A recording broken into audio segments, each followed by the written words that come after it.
How is it? It's art. They got a lot of art abstract going on. Okay, we'll talk to Jimbo about Milblog Wire. Okay. Blackfive, whatever the fuck let's talk about. People get beat it up. You're just like syndicating. It looks like Dawn Patrol. I'm stealing it and selling it to the newspaper. It's basically what I was. But are you getting paid for that? Or you getting like, no, okay. I will. Basically what I was doing for Outpost, but no, I'm doing the same thing. Yeah. So you work for the paper up there in Madison? He does. So I work for the paper up there. You work for the paper. We should crank this up. Let's do it. All right. Yeah. Fire it up. Just fisting the. All right, you guys can chime in whenever you want. All right, we're hot in 3, 2, 1. Hi, welcome back to Op4 Radio. We're here with Matt from Blackfive and Uncle Jimbo. Don't you know? Tell us a little bit about your new project you're working on here, Uncle Jim. I work for Capital Newspapers, which runs the 2 newspapers in Madison, Wisconsin, State Journal and the Capital Times. Their editors had made a statement that they would run stories showing the good things that are happening in the war, but none come across their wire services. And I thought that was kind of shameful.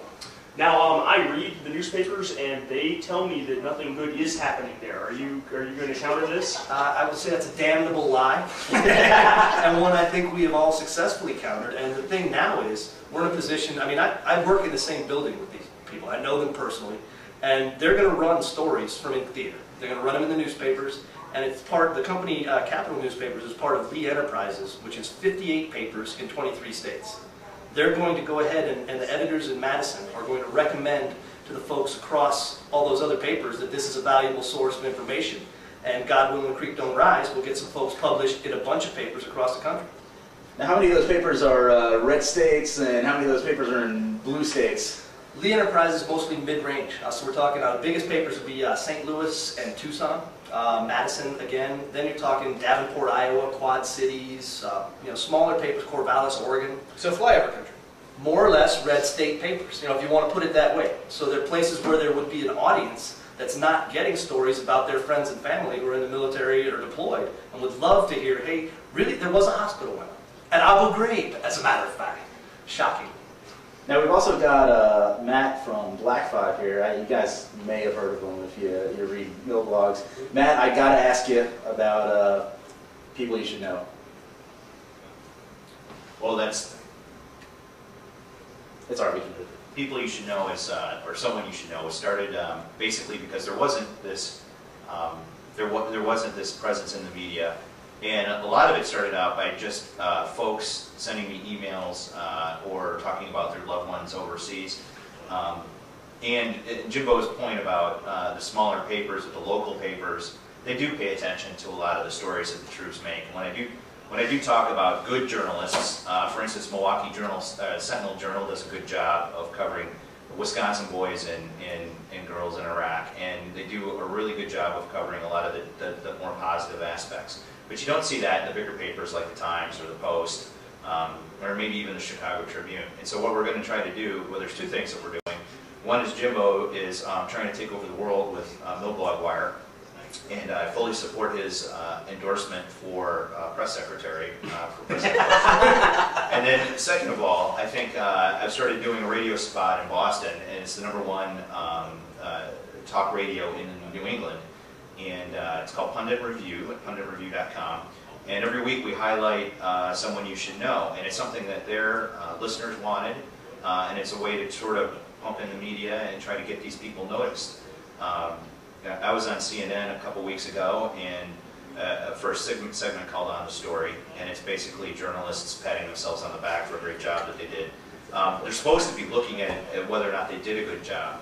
And so typically, I got beat up pretty good on, hey Matt, nobody cares about hospitals going up or schools getting built. But there's a lot of stories. It doesn't read. There's a lot of stories out there that are positive, and even the combat stories that are positive, or the hospital corpsmen are risking their lives to save people. And there's a lot of good stuff out there. So anyway, Jimbo is trying to take over the world with Milblog Wire, and I'm trying to sneak under the radar with just throwing a couple radio shows, and trying to get the word out about these people. And the CNN aspect was I was getting beaten up on, nobody wants to hear about schools, and then I had to ask the audience who's heard of Rafael Peralta or Paul Smith and all these heroes. There's over 200 Silver Stars that have been awarded, but you probably couldn't get one American to name one. So we're trying, and I think we're making significant progress. Well, Matt, it sounds like both of you and Jimbo are trying to move the millblogging medium into out and up, kind of into new different media, be it newspapers or be it radio. Myself, one of the main media biases, kind of like a template that they try to push across, is that I'm in the National Guard, and there's a lot of talking to the mainstream East Coast liberal media. There's a lot of things saying, "Oh, these National Guard guys, they're ate up. They don't know what they're doing. It's just a bunch of kids over there," and it's a pretty good template that is not easily countered. However, like you said, the people you should know, Leanne Hester from a military police company, the National Guard out of Kentucky. Turn the mic off. I'll tell you about Leanne Hester. I saw this. Won a Silver Star, and I just want your thoughts on that. And I'll of course let Chuck jump in here because he's No, it's not for. We're going to edit that comment out. I'm not going to talk about it. Well, essentially, what the Raven 42 engagement proved, and Hester wasn't the only person that was awarded for valor that day. Basically, what that proved was some Kentucky National Guard MPs could kick the living crap out of a bunch of insurgents that were videotaping the engagement because they thought they were going to win. I found this personally hilarious and enjoyed it very much. But Leanne Hester is, that was great. There's some speculation, maybe, there's a lot more valor that happens. There's been a lot of submissions for the Medal of Honor, and yet we only have one so far. The Marines have a bunch pending. I don't know what's going to happen with that. So I think there'll be a lot more role models and people to see coming, I hope. I'm going to shift gears here real quick. And I don't know if you guys can tell from listening, but we started off with Chuck from my position. We added Smash, and Chuck kind of hung out and stayed around. And now Holly Aho from Soldiers Angels was on the couch the entire time while we're doing this. And now we've got Jimbo and Blackfive with us, so we're turning into the group Milblogger talk radio show here. Yeah, the peanut gallery's all here. The peanut gallery's here, according to Smash. We don't always talk about Milblogging. There's other subjects that we hit on that may not be directly related to the global war on terror and the war in Iraq, the war in Afghanistan, wherever it may be. Immigration is a hot topic amongst many Milbloggers. I know it's near and dear to Smash's heart, being down in San Diego. I know that Chuck has weighed in on it. I know that Charlie and I have weighed in on it. I want to ask Jimbo, what are your feelings on, let's say, a fence on the border? What are your feelings on the 12 million here, and what are your feelings on the protests? All those damn Canadians. I think it's pretty simple. We needed them here. We more or less, nudge, nudge, wink, winked them here. We pretended, oh, we're not going to crack down on employers, we need the help. So in my opinion, the U.S. invited all the illegals here by not having border security, by not enforcing it with employers. And in my opinion, they're productive members of society, by and large. I'm in favor of an amnesty for anybody who's got no criminal problems. If you had any criminal problems, anything like that, you're gone. You're deported. If you don't, put them on this 10-year path to citizenship, and then shut the damn border. But they've already won. That's like saying if you leave your house unlocked that you've invited someone in to steal all your shit. Well, they don't pay taxes, know your neighbors so every are time coming they go every time they go to a hospital, every time they do anything that has to do with social welfare, they're stealing from you. We should be and taxing they know it. Well, that's why. Well, we can't tax them because they don't have any identification. And if they're illegally in our country, if they're illegally in the country and they're getting all these benefits without taxes, right? And you can say, oh, we'll give you amnesty. Well, you know what?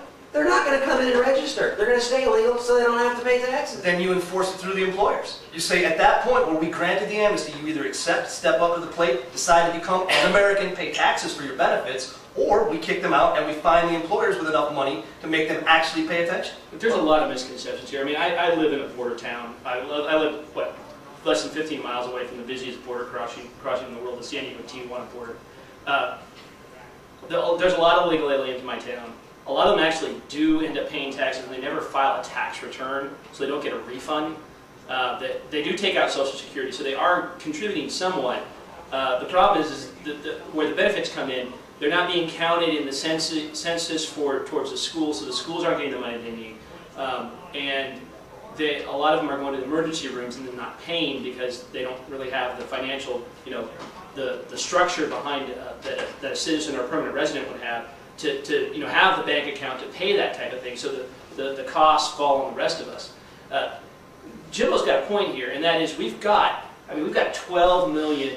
Yeah, he's got a pointy head. We've got 12 million people in this country who are not either permanent residents or citizens. They just kind of exist in the shadows, and we can't really, realistically, in a free society, round these people up and deport them.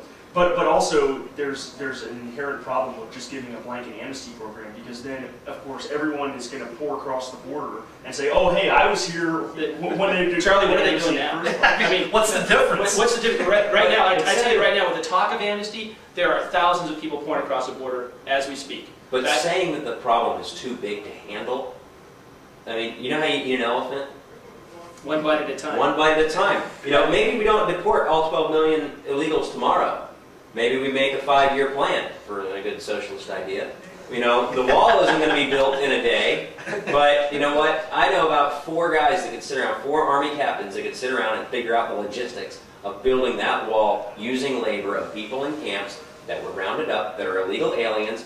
In their off time, they could be taught their citizenship classes. They would enter. Once you get citizenship, bam, you're off the wall. There's your incentive. If you want to escape and run back to Mexico, it's not America. A work amnesty. Yes, it is. It's a work amnesty. It's a social works program. Is it the Great Wall of China? Yeah, that sounds like. But it's the same thing that we did in the Great Depression with the TVA. We built dams. We built social projects. We built these things that helped everybody out. They're helping us out because you know what? If 12 million people can come scurrying across the border to pick lettuce, 10 guys can come scurrying across the border to fly airplanes. I tell you what, Jimbo and Smash, I would agree with you before September 11, 2001. I had no problem with people who were coming in just trying to make their lives better. I know my ancestors did it, although I think they did it in a bit more of a legal fashion. Yeah, we stole it Furniture Square. Let's just forget about the 12 million who are in the country right now. Wouldn't you guys agree that there is a certain degree of risk having an unchecked border when we're facing asymmetrical types like Al-Qaeda? As far as the security, you can't have that unless you decide we have the will to document those people. And we don't. We don't have the will to deport them. That's the first thing. We could do it. I mean, your 10 captains would get the job done. They'd get it done well. The wall would be built. We don't have the will to round those people up as a country. So we won't do it. And we're not a totalitarian state. The point is, there's really 2 questions here. Do we secure our borders? And I agree, 100%. We could build a wall from sea to sea, and that would be great. That would increase security. Fine. It would be expensive, but it would be great. But you can't ignore the other half of the problem, which is the people who are here already. You either deport them, which I think is a totalitarian solution. Politically impossible. It's politically impossible and not keeping with the nature of America. Or you can find a way to bring them into the system where they're not running in fear, and we're not fighting in the streets, because I don't want riots in my hometown. I absolutely agree with that. I just think it comes down to a question of the order in which you do it. I think if you're going to eventually integrate these people into society legally, I think something needs to be done to secure the border first. I don't think you get it done unless it's a package. It has to be done together. You have to secure the border, and you have to come up simultaneously for a solution for the people who are already here. If you do both those together, you do them well, and you don't do a half-assed job like we did in the 80s on either one of them, then it'll work. If you do a half-assed job, we're just going to double the problem again. I think we can all somehow come to it. No half-asses. No, Chuck's not it. He's still mad about it. He's not a lukewarm guy. It's a simple thing. One, we are the greatest industrial nation in the world. Nobody can argue that. 2, we've got 12 million people here who are here illegally and willingly came into this country. Their first act was to commit a felony. It's not a felony. Let's not talk felonies, Chuck. Felony's a felony. It's not a felony to cross the border illegally. It's an administrative offense. I mean, the only thing they can do is deport you for it. They can't lock you up. The first thing they did was they broke the law. Right, they broke the law. That's their very first act as a person in our So country. the practical That's wrong. difficulty is how do you Second, deport 12 million people. I submit that you one really bite can't at a do that. time, one family at a time. You can't do that in Sure you can. You can't Sure, do it. why You not? can't get it voted It's on. not a totalitarian idea to kick people out that don't belong here, that didn't come in the country legally. See, Chuck, you're right, and there's nobody here who's going to dispute that you're correct. It's wrong for them to be here, they broke the law, and the right thing to do would be to deport them all and start over with a wall. It's just not going to happen. Well, I know. I know. Right as it is, It's not right gonna in happen. theory, but if you know what right looks like, you should be able to work toward that goal, not half-ass it in another socialist Yeah, but direction. not without a time machine. I mean, the mistake's been made. We've got to fix the problem we have now and deal with it correctly in the future, rather than trying to undo what's been done. It's too late. They're here. They're not going home. Not all of them. Some of them might, but not all of them. Okay, so how do you slam the border shut? And I mean, lock it down tight. Well, Right? yeah, that's You the have problem. to use You've got to violent use means and violent action. You've got to use labor. I mean, you've got to have a bigger border patrol. Maybe reinforce that with National Guard in the states that can provide those forces. You've got to increase the budget for that. You've got to build a solid barrier. Some places it's a single strand of barbed wire. All right, well, change